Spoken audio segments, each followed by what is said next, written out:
Hey guys, welcome to Redhead Rewatch. We are starting with One Tree Hill. I have Alexandra Bunn and my sister Jillian Badgley with me here. They're going to be popping in and out throughout the whole thing. We'll have different guests, maybe a couple other surprise guests. But we're going to start with the pilot. We're going to go through a lot of different shows on this podcast, but One Tree Hill is going to be the first one. So without further ado, let's talk about One Tree Hill, ladies. Woo. I have rewatched this show many a time. I know you have rewatched the show many times. We've rewatched it together. We've finished it together, and so I wouldn't want to be doing this podcast with anybody else. Period. Okay, so let's just start off by kind of talking about just like briefly One Tree Hill, why we like it, why we watch it, or how we started watching it. Jillian, do you want to start?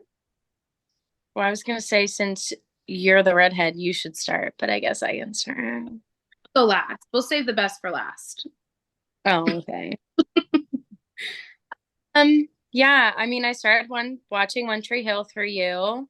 Um, when we would have all the seasons on DVD before streaming was a thing. We had Mm-hmm. all the ends.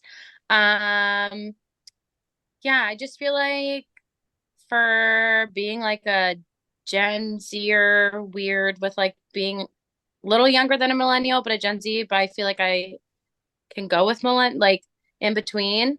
I feel like for me, that was one of the first shows, like teen drama shows from the early 2000s that I watched and I really, really liked. Like, I think One Tree Hill was the first like early 2000s teen drama show that I like really got into.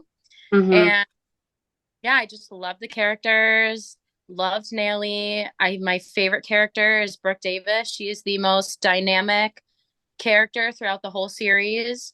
Mm-hmm. She end of season 9 till the start of season 1, like she had the most incredible character development. I am mind blown. And yeah, just loved it. Love the cast.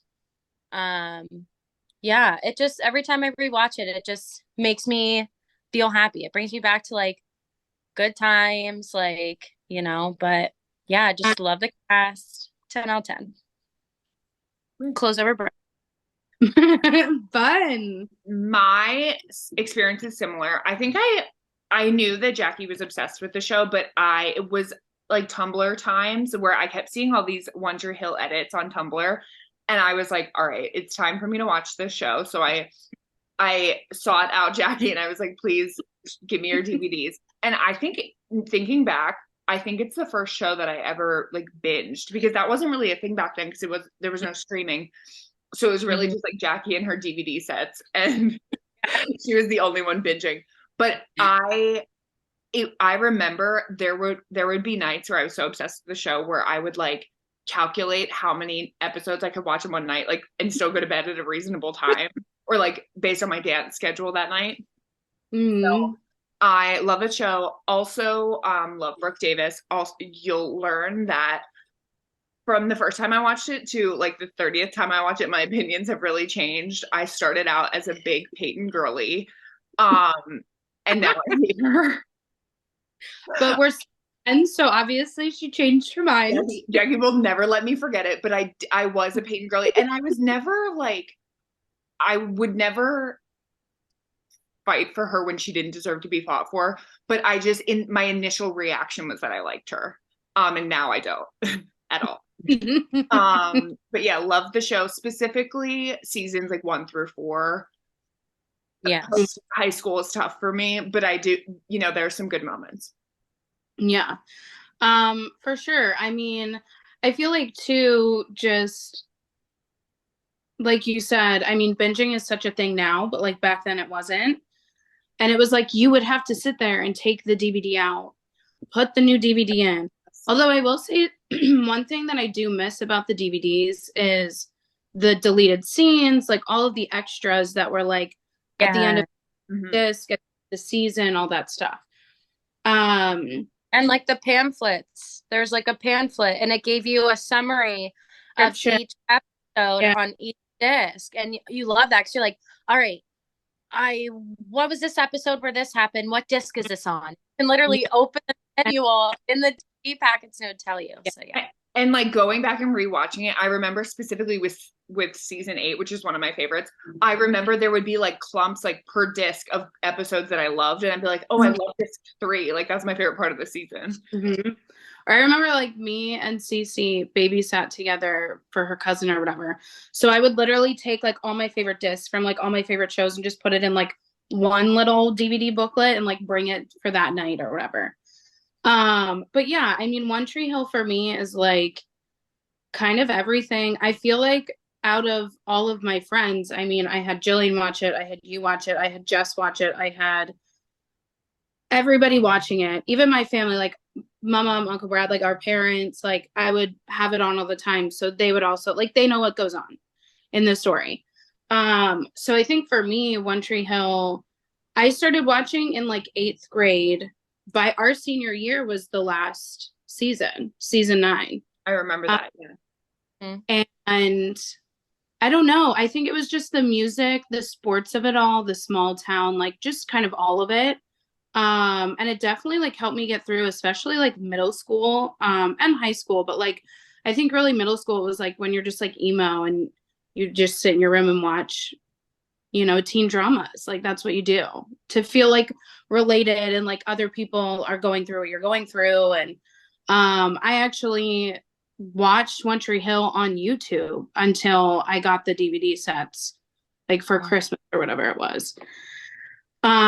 So I think it's interesting too that like, I mean, obviously all of us were kind of on the younger side of things, especially when it first started, like in 2003. So we didn't watch like every single week, every single episode. Like we kind of jumped in, I would say like midway through the show, watching it live week to week after, you know, watching the DVDs and whatnot.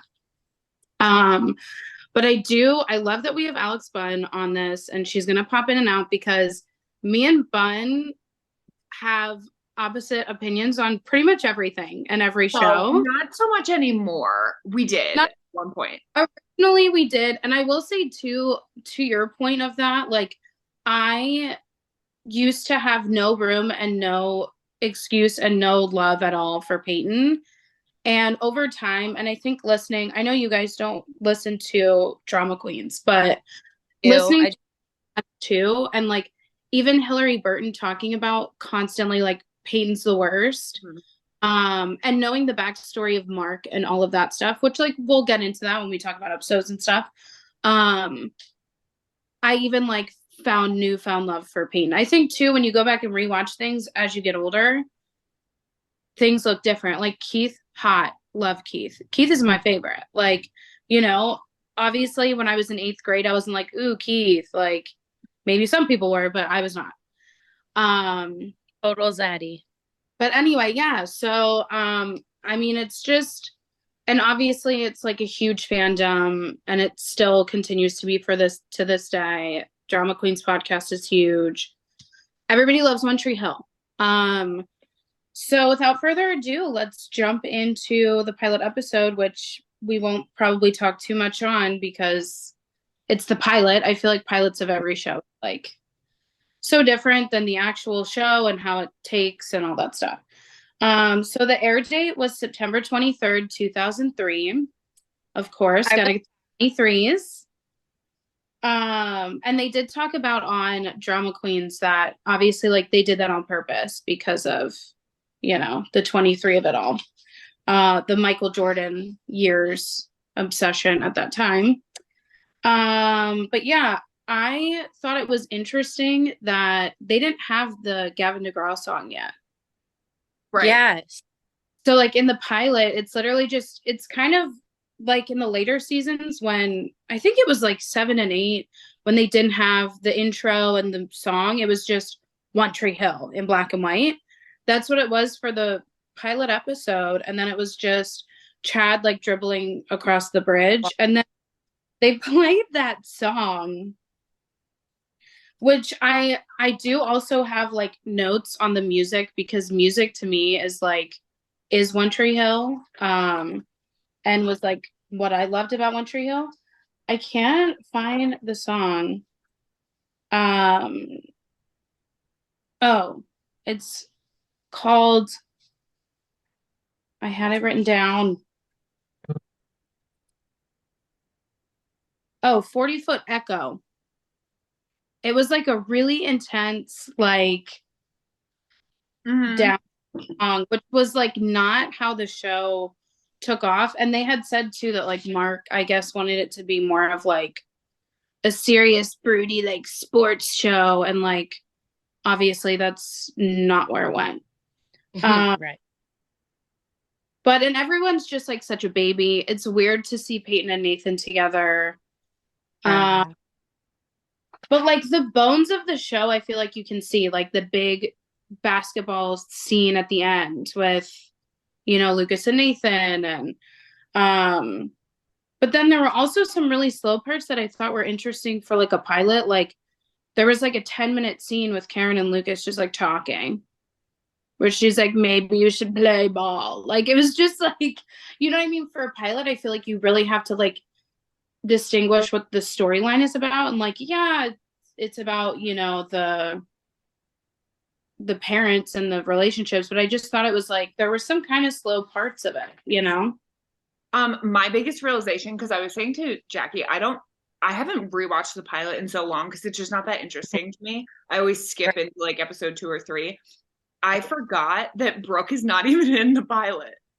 Yeah. No? She's not in the pilot at all. Yeah. Well, and she talked about in the rewatch podcast that she came in like, I think it was like a week and a half after everybody, and it was very chaotic. Like Haley, like Joy was not cast as Haley. Like they filmed like an initial pilot, and then they refilmed the pilot like to send in the network or whatever. Right. And initial pilot, like Joy was not Haley. Yeah. And I don't think Moira was Karen either. And then they like switched them in. So like it was a bunch of chaos. And again, like Sophia didn't even come in until like a week and a half after everybody else, and she was not in them.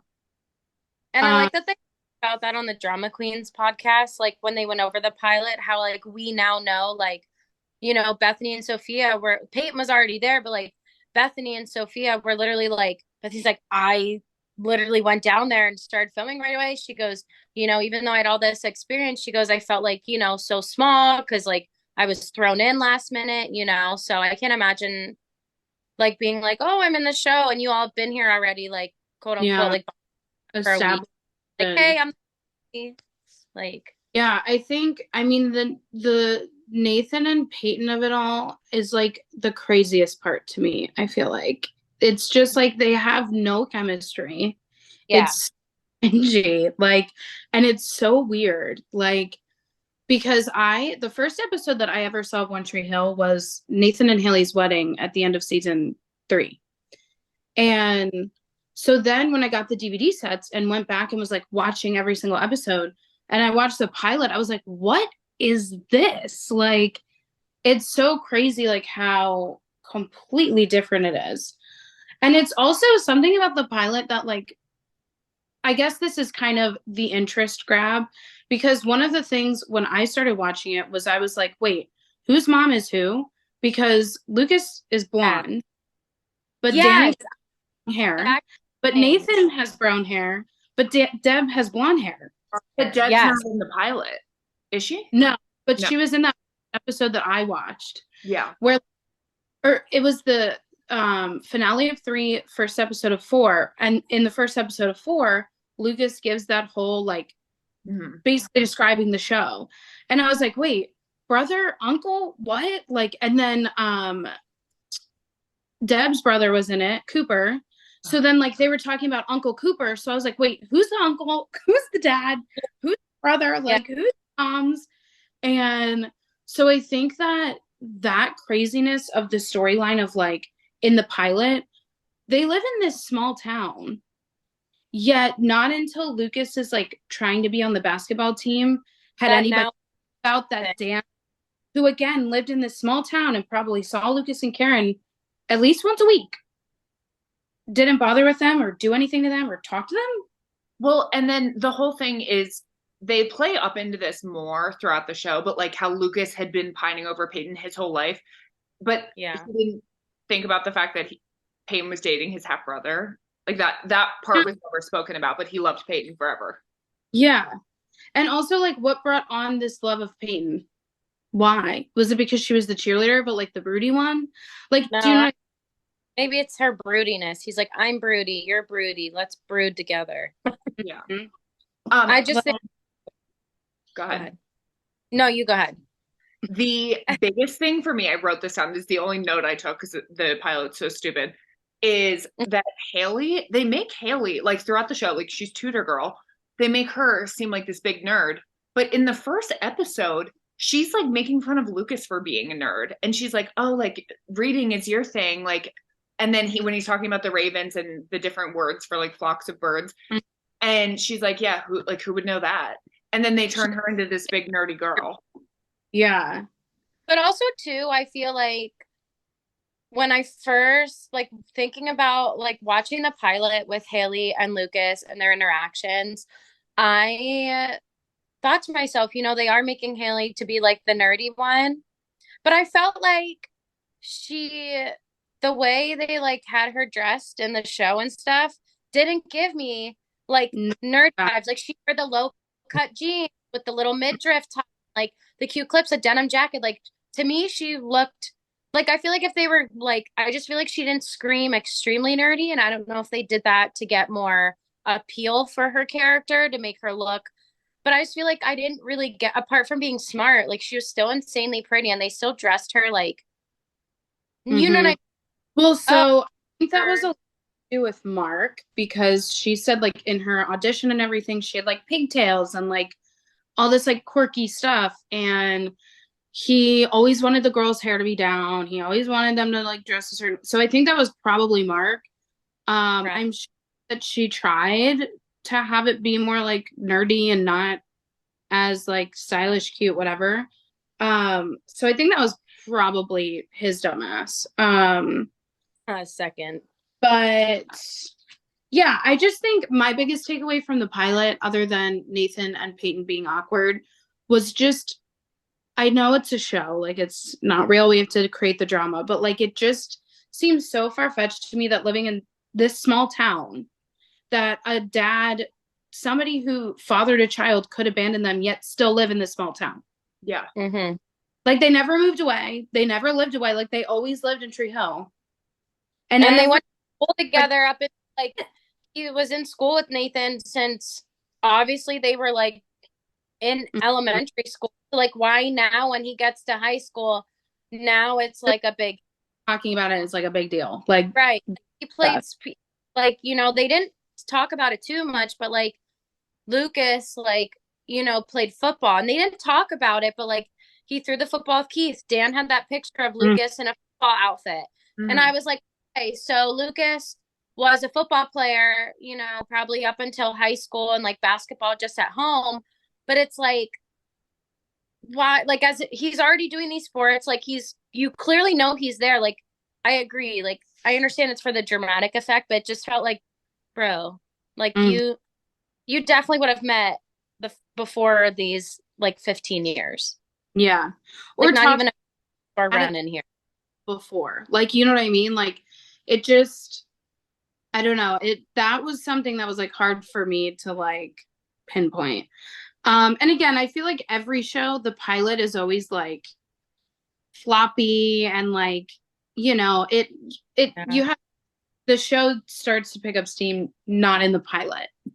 Except for Us. I think that's the only pilot I've ever seen that, like, that episode could stand alone and, like, it was so good. Literally. And I've watched a lot of shows. But yeah, and I mean the music was really good. Like the Are You Gonna Be My Girl when they ready for the game and the hype up. They had the dashboard confessional song when they were driving the bus, which that scene also so stupid. Nathan was literally driving the school bus. Or just he wasn't involved. Like, yeah. And it even showed that like maybe one of the other guys like switched spots with him before they got off the bus. But like even so, Yeah. come on now. There was also a girl who then and was like, "Oh, where's Peyton?" And then she started making out with him. She's in another episode playing something else, and obviously like her part's too small for me to look her up, but I will let you know whenever I see her again. But yeah, do you want to do I do want to be and I don't want to be? Yes. Okay, Bun, you go first. Is this specific to the pilot? It could be pilot, it could be show, it could be actors, whatever you want. Okay. I don't want to be Nathan's nipple ring. I forgot about that. How to say that, bro? Oh my god. Ew. I completely forgot about that part. Oh god, it's the worst. And it lasts like all season 1. And I do want to be the theme song because even though it's not in the pilot, that's my favorite part. And a big reason why I hate the later seasons is because they cut it out. Well, and so they cut it out first, and then remember, I think it's like season 8. They have somebody covering it, which like no hate on. Yes, like, let's just put it back in. Why did we? Every episode is someone else singing it. Well, I think initially they needed more time, but like you really needed 40 seconds. Like, okay, Jillian. I don't want to be Tim.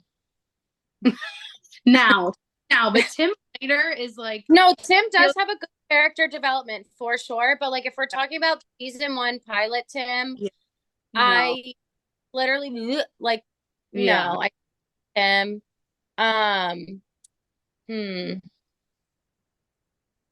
I do want.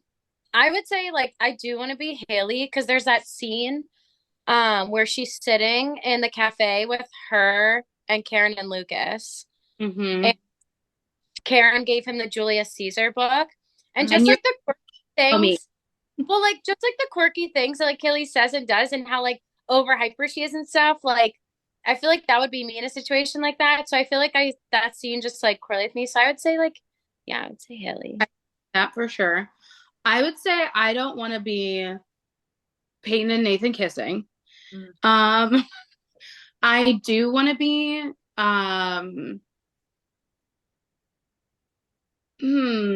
probably like I would say the music. I just loved the music of the episode. That was one of the things that like obviously throughout One Tree Hill, music is a huge part of it, and it was really prominent, I feel like, in this episode. And like again, going back to like the Jets song, like that was like not especially what like teenagers are listening to, like, you know what I mean, just like the good songs and artists that the show continued to do. I think Joe DeVolo, I think he was the guy who really did all the music stuff and he knew what he was doing. So yeah. Oh, last note that I wanted to talk about, like, also, sorry, that was my watch. Also, how many more times did we have to see Lucas dribbling over the bridge? They showed it like 3 separate times. Every time he went to Keats, it was like, is that the bridge get to like the freaking river court? Like, I was like, okay, we get it. Like, it's a cool shot, but like, you know. But yeah, I mean, again, the pilot's the pilot. That's pretty much all I have to say about it. But the next episode will be episode 2, the places you have come to fear the most. Thank you guys for listening. New episodes every Monday, Wednesday, Friday. Catch you next time.